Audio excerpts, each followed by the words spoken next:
have, and still somehow goes on really cool adventures. So, let's give him another round of applause. Woo!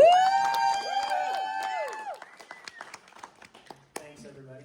Thanks, Eddie, for including me. I've been dying to show people my pictures. I actually did this trip. You can see it wasn't this summer, but the summer before. And so Eddie was talking about like a theme, and my theme I think is about having amazing partners, which I feel super lucky that I've always had. Some of my partners are here tonight. And so anyway, that's kind of the theme. I would like to say, I won't say I was offended, but when I saw the invitation, it said, this is a chance for non-elite climbers to share their stories. I kind of knew I wasn't an elite climber, but that really kind of cemented it for me. Thanks, Eddie, for clearing that up. So anyway, we'll talk more about Baffin here. All right, so pretty good shot. So, like I said, this guy Darren, he's my best friend. He was the best man at a wedding. I was the best man at his wedding. He basically taught me to climb. So when I met him in college, which was in like 1995, 96, so about 30 years ago, I was like a good athlete. I played a ton of sports. Darren was a good climber who never athleted. And so it was kind of a perfect combination. He taught me kind of to be a climber and all that good stuff. And then ever since then, we've been just doing adventures all over the place. So I bring this picture up. The one on the left is a picture of Darren and I on the Grand Teton. We actually got rained off the Grand Traverse. It was one of his big visions back then. We had done like the Owen Spalding route, and then we're heading over, we had done a route on Mount Owen, and we're heading over to do the Grand, and we got rained off. He had built a bivy sack out of plastic and duct tape that we had stayed in that night, and we didn't get wet from the rain, but we got so wet from the condensation. And I say that because you're going to see in this video, he's still building two-man bivy sacks for us to sleep in.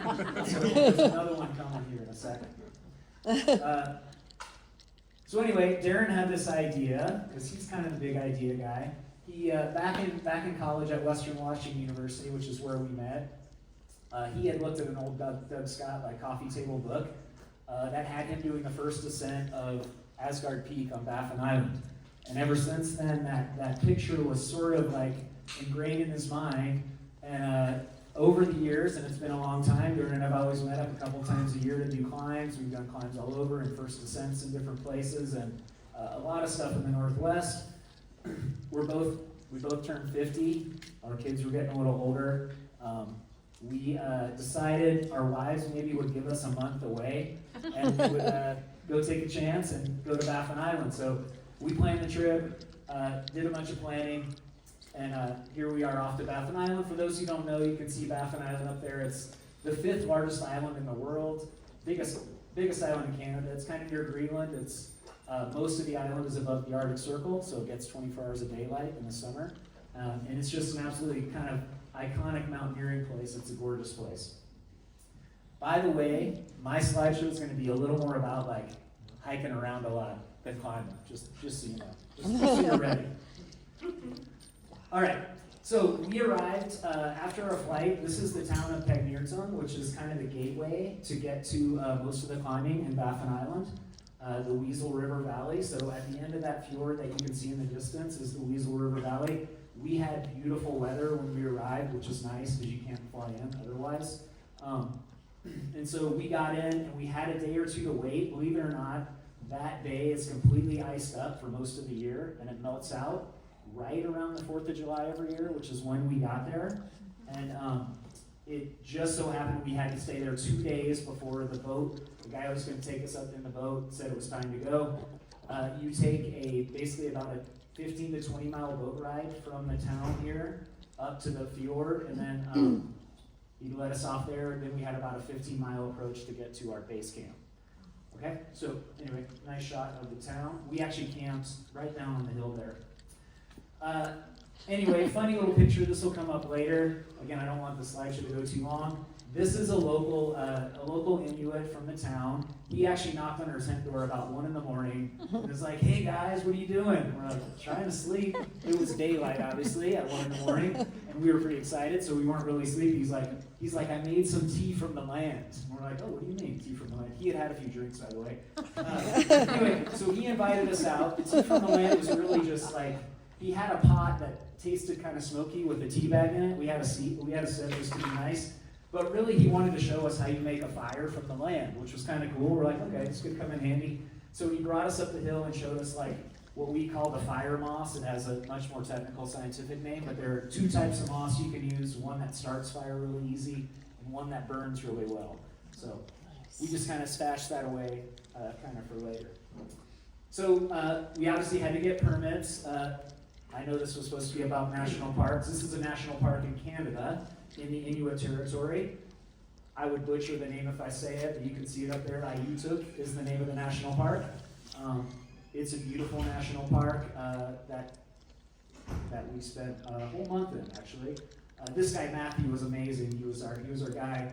We did at this point, maybe it's a little scary, we had to do a whole polar bear deterrent training about what to do if we see a polar bear, and there was a very low chance, but we did have to carry like a gun thing that like made loud noises and some bear spray with us. Luckily we didn't see a polar bear, but I guess it would have been cool from a distance. Yeah. All right. No. What do you think, Eddie? You have to get to your computer to give yourself access to Google Drive. Okay. Well, there are some cool videos that we're not going to get to watch, so maybe next time. They aren't on YouTube either. This first video is just the boat dropping us off, so this one wasn't that exciting. Will it move past it? Okay, cool. So the boat dropped us off, which was basically right here. I'm glad I put these still slideshows in. Yeah, what do you think? Nothing we can do? Nothing we can do. Where's your fine. phone? It's Hey, okay. Lunz, where's your phone? My phone is here. You want to see if you can get permission? Do. So the boat drops us off. It was really crummy weather. You'd see it in the video. It's blowing, it's raining. We had to hike about 15 miles up the valley that you can see in the distance to our base camp was going to be at the base of something called Mount Thor, which all the mountains have really cool names on Baffin Island. They're all named after like Norse gods, so it's super cool. And so this was kind of the start of the hike. The hike varied from beach hiking like this. I think the next video is going to show this terrible moss hiking that you had to do, which was like the moss squishes in about 6 inches every step, and typically you get a feet full of water every step as well. So we did, in fact, we probably had 40 to 50 pound packs. We did have, you're going to see in a sec, we had a cache of gear in there as well. Another video you can't see. This video was going to show, actually that was maybe the moss video. One of the other hazards of hiking on Baffin is you have to cross some pretty tough creeks that are a little bit rough. Air temp was probably about 40 degrees. It was blowing and raining, and so there were a couple of these little stream crossings. That's called Schwarzenbach Falls in the distance there. Where it flows into the Weasel River is a pretty substantial crossing. We had to strip down. It was, like I said, it was 40 degrees. That water's flowing right from the glacier, so kind of thigh deep, raging water. That was about 35 degrees temperature with our packs on. So, by the way, this sign marks the Arctic Circle, which is kind of cool. So that's where we officially crossed the Arctic Circle, which is kind of a cool thing. But you can't see the crossing, Crossing's so good. My friend Aaron drops the F-bomb, so it's probably He better for the does. children. All right, this was kind of our early view of Mount Thor. We were going to stay right at the base of Mount Thor, and I'm going to talk a little about Mount Thor later. It's a beautiful mountain. We had no intention of climbing anything on that sheer face. Most of it for the climbers out there it's all like A5 plus kind of death routes.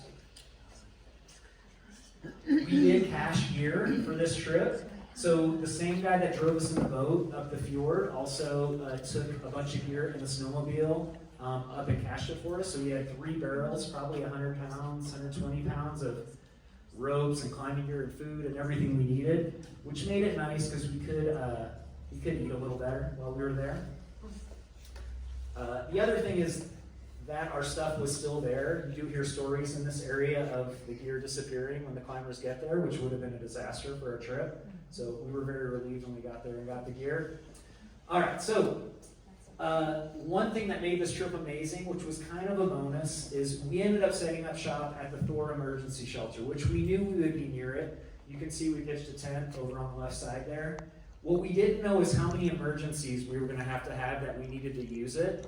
Mostly like when it was cold and windy and rainy, which seemed like an emergency. So we spent a lot of time in the emergency shelter, but nobody else needed it. No emergencies were like kept from.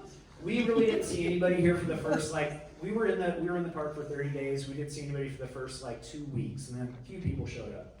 So anyway, you can see kind of the outside area where we posted up. On the inside, you can see Queen Ice, us cooking a nice pizza in one of those. Darren was a very nice plan. We played a lot of cribbage. I taught Darren to play cribbage, which was great. I kicked his ass a lot at first. But then it was time. The rain had stopped. The worst part about Baffin is the weather, which is why you kind of have to do a long trip there because you may not get a lot of windows. We actually got pretty lucky. Our first objective, we decided, was to climb Mount Menhir, which was really conveniently located to camp. As you can see, it's directly behind there. It's that nice peak. The southwest ridge is that left skyline of the peak, which is beautiful. Most of the climbing we did was kind of a little bit around the back of it. We were generally climbing moderate routes for all the hard people in here. Just for a little sense of scale at all, you won't see the video, unfortunately, but maybe we will. That summit is actually 5,000 feet above our camp. So just to give you scale, so just the rock alone is close to 2,000 feet, and then you got about 3,000 feet of just approach to get there. All right, so it's big. This route was, I think, only climbed once by an Italian group in 1988, so we were doing a second ascent. It was a described route, but there were not a lot of details. This is just a picture up high on the route. You can see me leading. I think the climbing maybe got to a 5-9 difficulty. Definitely had some nice solid cracks and a super fun climbing up high. Let's see. Oh, this is looking promising. This is a view on the top of Mount Menhir, and it's cool. You can kind of see the scale of where we are. We do a quick zoom down to camp here. We're on the summit of Mount Menhir, and I'm going to zoom into camp if I can. That's Mount Thor. Oh my God. Yeah, those structures, that's where our tent and stuff are. That's the Weasel River.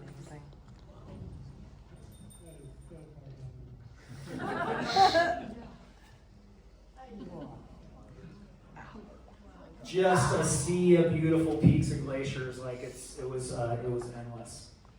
All right, so our big objective was to climb the Scott route on Asgard because that was the dream. But we had some time to kill, and from up high we could still tell that Asgard looked a little wet. So we had to focus our attention on some other objectives. And as we looked around, what we saw right near our camp, this is a peak Northumbria, and if you see there's a red line. Oops, I got a laser here, right? The red line and then the blue line. So over the next 3 days, we actually ended up establishing 2 first ascents. One was a 9-pitch route up this slab, which, believe it or not, that's 9 pitches. I know it's hard to believe. That went at 5, 10 minus. And then from there, we actually bivvied up here, and then we established another route that went at 5, 9 pitches of 5, 9 for the first ascent of the sub-summit of Northumbria. So it has 3 summits. Both routes went amazing, ground up on really beautiful rock. Again, you know how hard it is to take pictures when you're climbing. There's a little hand drawing, but just a few pictures. So this is the slab from a different angle. We actually did it twice because at the end of the trip we had a little time and a nice day, and it was right near camp, so we established a full wrap route down it to make it something that's a little. Most things in Baffin are super committing and long, so this would be something that somebody could do on a mediocre kind of rain day. You can kind of see the rock quality. Super high end granite, nice cracks, again, mostly moderates. I'm sure plenty of potential for hard stuff out there. This is a picture from the top of the slab route looking at the next ridge we were going to climb. So this is the unclimbed ridge that we did 2 days later. Actually, we stashed for here and then hiked back up a couple days later. We had a super light set up. This is Darren's Baby Sack 2.0 here. So it came a long way from Visqueen and duct tape. That was our first one. However, one problem was it was light and super well made. My buddy Darren really likes to sew stuff, but it wasn't waterproof in the end. So it can't be perfect, but it did us okay. We actually, when we went off from our base camp, we traveled with a 2-person baby sack and then a super light down quilt. That was kind of our setup, and an alcohol stove. All right, so this is some climbing on the ridge. Again, we got so lucky. We get up there. Ridges can often have cleaner rock, but it had like perfect splitter cracks. Amazing movement. It was super fun. Like I said, most of the climbing was in the 5-9 area with nothing much harder. There would be harder variations for sure, but it anyway, couldn't have really gone any better. Just a few pictures of just the general quality of the rock and the climbing. And then there's me up on the summit. Pretty happy kind of looking back. You can see there's endless routes. There is a route back here on this. Actually, the next day after those 2 ascents, we actually trudged back on this glacier and didn't quite succeed on this route. It was a named route back here, but for various reasons, it did not go well. Part of it was that we had to post-hole immediate glacier for about 4 miles to get there, which wasn't super fun. Maybe we were tired, I'm not sure. All right, so we finally got another weather window. We took a couple rest days. By the way, I didn't say it, but our round trip route to do Menhir, which was the first big climb we did, was 19 hours from that was the thing 5,000 feet above camp. So it was a pretty big exertion, but we were resting up, we were feeling pretty good. We had another beautiful weather window, and so we decided to go attempt Asgard. One thing to show you here, so this is Mount Thor that we're camped under. Mount Thor actually has the distinction, it's the largest vertical drop on planet Earth. It actually free falls for 4,000 feet from the summit. Wow. Looking at the internet, I don't know why I want to know. If you jumped off the top without a parachute, it would take you 26 seconds to hit the ground. Just to realize how big that is. So, we never made it to the top of Mount Thor. We actually tried. Just so you know, I'm showing you all the successful climbing we did there in the month, but there was just as equal amount of not successful climbing. All right, so here's a nice shot. I like this shot because so there are these emergency shelters in this national park. Every 6 miles or so, they have an emergency shelter, mostly so the rangers could, that when they used to patrol it, could use them. But what I love about, they call these emergency shelters, and at first we were kind of weird about like sleeping or doing anything, but then we realized that they had emergency Adirondack chairs out front. And so we realized that these are made for us. So I'm taking an emergency nap right now in the quilt. You can see we have beautiful splitter weather. So there we go. This is at Summit Lake. So from our base camp at Thor, we had another 6 miles up the valley or so, and then we had to hang a hard left and head up a valley to head toward our next objective. Okay, so we're back to our alcohol stove, which ran out of alcohol, by the way. So what you can see on Darren's pack here are bags of moss, because we adapted our alcohol stove to run off moss. And so it was readily available. We knew we were going to buy, so we had to take it. So it's a funny picture there, but you can see the moss. In the next picture, I think you can see the alcohol moss stove in action. We actually left part of the stove in Bellingham, so we ended up having to make this part of it out of a tin can that we found in town. But you can see the moss stove. It actually was amazing. All we had to do was boil water a couple times, so it made for a super nice lightweight stove. All right, so we woke up. Good morning for sure. This is one of our goals of this trip is to do this route and to climb this peak. So,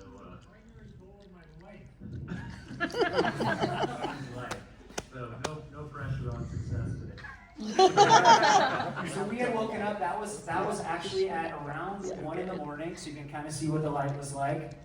We got a super early start. We knew it was going to be a big day. That buttress actually gets morning sun, so we were hoping to kind of get first light. So anyway, again, absolutely gorgeous. The route we climbed, the Scott route, basically heads up this kind of terrain here. It's more lower 5th class with maybe a couple harder 5th class moves, and then ends up climbing the summit tower. So gorgeous, it's over 3,000 feet of climbing. It's a huge route. This picture almost looks fake. Oh, wow. Okay, so you can see Asgard here. You can see the Friggas over here. A couple really strong climbers from Yosemite came and did some routes in the similar time that we were there. Put up some like A5 kind of stuff on some of these gorgeous summits over here. Anyway, here's a little video of us approaching the route. Now where to start. See the sun's just coming up on the summit up there. Above us and a bit daunting for sure. Aaron's got to cruise up some ice. He threw his crampons on. Hoping to get established on the rock up there. All right, that tower looks way up there to me. So anyway, I think this picture is so cool. So this is me down low on the route. There wasn't a great place to know where it started, so we knew we had to get to kind of this corner system here, so we kind of had to connect stuff. You could see some wetness and stuff, but to me this kind of looks like it's a long ways away. It's like this needle in the sky. So anyway, we had beautiful weather, 24 hours of daylight, so we were just moving. This is a cool shot. It's a view from probably about 2/3 of the way up the route. Just looking back, you can see this was a little later in the day. This is like the shadow of Mount Asgard on the features, Frigga 1 and Frigga 2 over there. But just to see the sea of unclimbed peaks for anybody who's super motivated and wants to get after it, there's plenty to do, I promise. It's kind of cool, just some random artifacts up on the route. It was nice actually when we found them because we knew we were en route at that point. So that's always good. Water was a little bit rough. We were on this climbing route for 20 hours, I think. So people out there who know, we had boots, we had ice axe, we had food. It was really hard to carry enough water. So wherever we found water, we had to drink it. This water was in an old cook pan that was sitting with all these artifacts, but it was full of water. So we had these little tubes that we could drink from any place we found, but we swept up that water for sure. The top of this pitch culminates in a 511 off-width pitch, which is the crux of the route.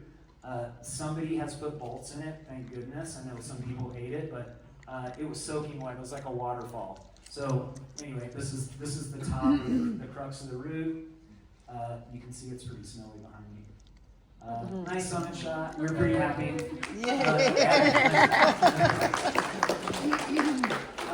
This is 24 hours into our day. So we've been moving for a long time. I would say for both Darren and I, for how remote we were, like we really felt like we knew we had to get down, but it definitely for both of us was like, we don't need to put it out here any further than this ever in our lives. But what's cool is the summit of Asgard is super flat.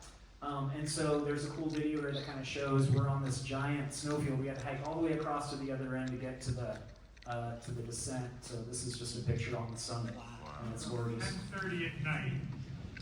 We're on the summit of Asgard. 3,000-foot granite walls with a flat, snow-covered summit. And there's the midnight sun about to set over the penny ice cap. I can't move, I promise. There. So we had to walk to the other end and figure out a way down. The descent ended up taking about 6 hours, so all in all, it was a 30-hour push to send this thing, so it was a bit of exertion. Needless to say, when we made it back to kind of like the nice meadows, we were pretty happy just to lay around and relax. We were ecstatic because this was kind of, again, the culminating moment of our lives, apparently.